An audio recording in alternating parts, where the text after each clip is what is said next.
So, what's up? Good morning guys. Punta tayo ngayon sa R-Moto. Paripak tayo ng shocks. Patingnan natin, tsaka yung parang paling na manubela. Kung ganyan siya yun.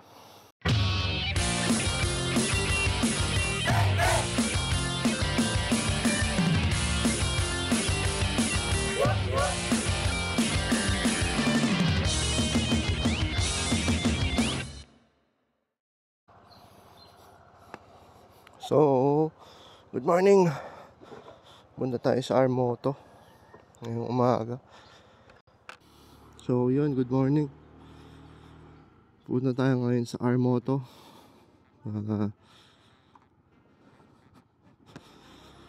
Magpa-check nung shocks.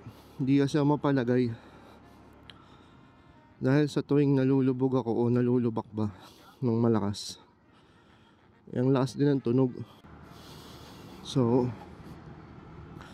nakapag-decide na ako. So, samahan nyo ako. Tapos question din pala guys, comment nyo nga sa comment section kung parehas din kayo nung nararanasan nung sa akin na parang hindi pantay manubela ko o diretso yun, pero parang paling siya, di ba? So, comment naman guys kung pare-pares ba tayo nang nararanasan, or ako lang or ako lang ba. Ayan diretso siya, pero tingnan mo yung manubela ko, medyo nakatilt sa left. So hindi ko alam kung handlebar issue siya or ano, kasi ito yung pantay. Ayan yung pantay. So ako, pag nag-motor, nakaganto. Nakita nyo? Ito yung pantay. Ayan. Ito yung pag tumatakbo na siya, nakaganyan. So hindi ko sure. So kaya pala ako nag-decide sa pagpaparipak na to. Matagal, siguro buwan din, kasi nga nagbasa ako sa reviews ng mga kasama ko sa group. Siyempre magkakaiba kami ng timbang, yun yung kinonsider ko. Sila sa magaan na timbang, okay lang, parang sumasagad, pero hindi palagi. Sa akin, malubak lang ako ng konti, sumasagad siya, tapos tumatama yung plastic. So parang sabi ko, siguro talagang patigasin ko na lang siya ng konti para yung laro niya mas maganda sa timbang ko. Ganun yung kinonsider ko, kasi para ako may angkas lagi, parang ganyan yung style ng motor ko. Kasi isipin mo, 120 ako, 130 kilos, di ba? So pag nalubak siya, lubog talaga. So malapit na tayo sa R-Moto. Yun narinig nyo? Mababaw lang yun ha, pero lumulubog ako. Siyempre i-consider mo din, bumigat din yung motor kasi naglagay ako ng mga accessories. Although crash bar lang naman ang mabigat dito, at saka yung top box ng konti, pero plastic naman yun. So consider mo pa rin siya.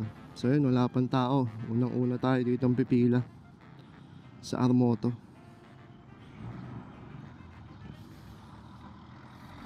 Ayun narinig niya yung tak, puro ganun.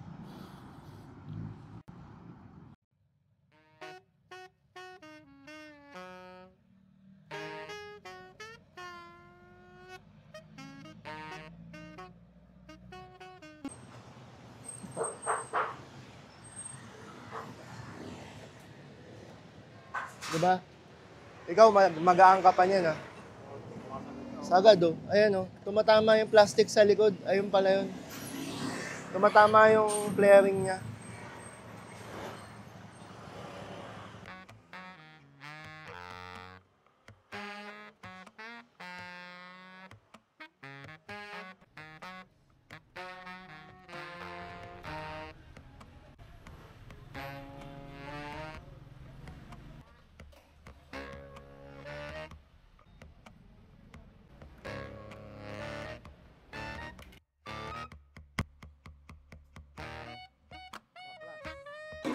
Wala nga.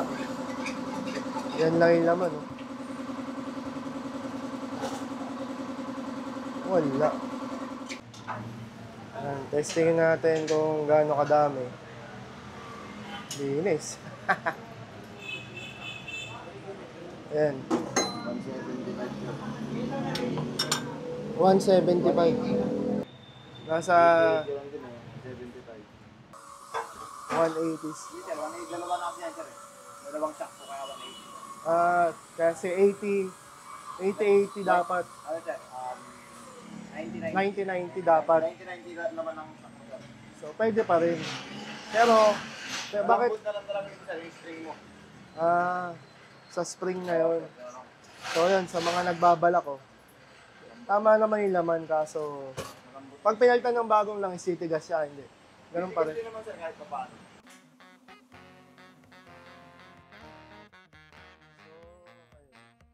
Wala akong mahanap na ADB shock, so palit na lang ng laman, tapos bahala na.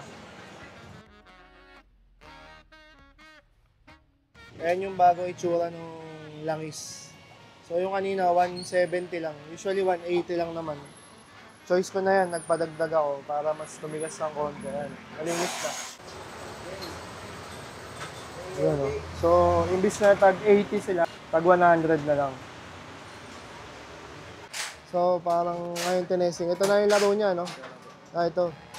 Ito yung dati, oh. Ngayon, parang ito na lang. Ito. Ito na lang siya. Ayan na lang.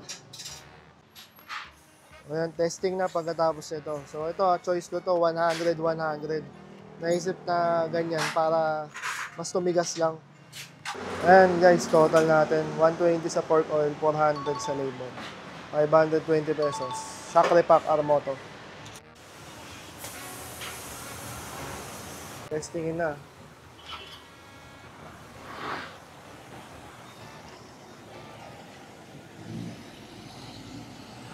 Hindi na siya tumatama.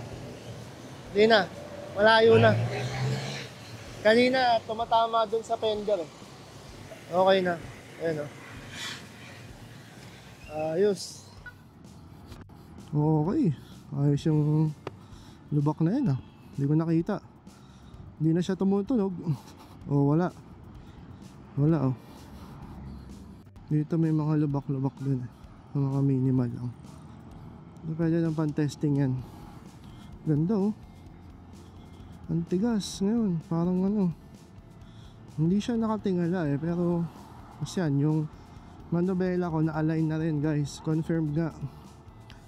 Medyo may paling siya ng konti sa kaliwa kanina. Ngayon, yan, tuwid niya. So, merong mga hams dito. Uy, tatay. Try natin hindi hintuan. Bilisan natin ng konti. Oh, wala. Hindi tumunog. Nung nakaraan, pag may hams, tumutunog na yan eh. Oh, wala, diba? Saya nun ah.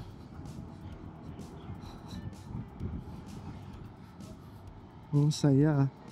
So ayun guys, mukhang tagumpay ang ating paglalagay ng 100 ml na oil tagkabila.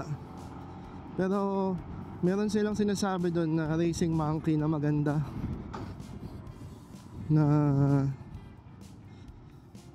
na shocks. So order tayo sa Lazada. Pag medyo lumambot na ulit to, tsaka na lang natin palitan.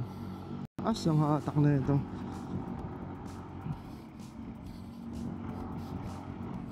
Ganda. So hanggang sa muli guys, ako si Macpuri. At wala akong sasabihin. Hanggang sa susunod. Ride safe, kita-kits ulit sa daan. Huwag nyo kalimutan mag-like, share, and subscribe para sa mas marami nating content sa ADV. At sa mga gusto magpa-hirap ng motor na mga kumpanya, sige lang, message lang, walang bayad yan. Pwede natin gamitin anytime para ma-review, lalo na yung mga bagong labas. Message nyo lang ako sa Facebook or dito or sa email ko. Nandyan lagi sa mga description yan. O Facebook, mas madali, mas mabilis, Macpuri. So yun lang guys. Ride safe and have a blessed Holy Week sa inyong lahat. Yahoo! Sarap.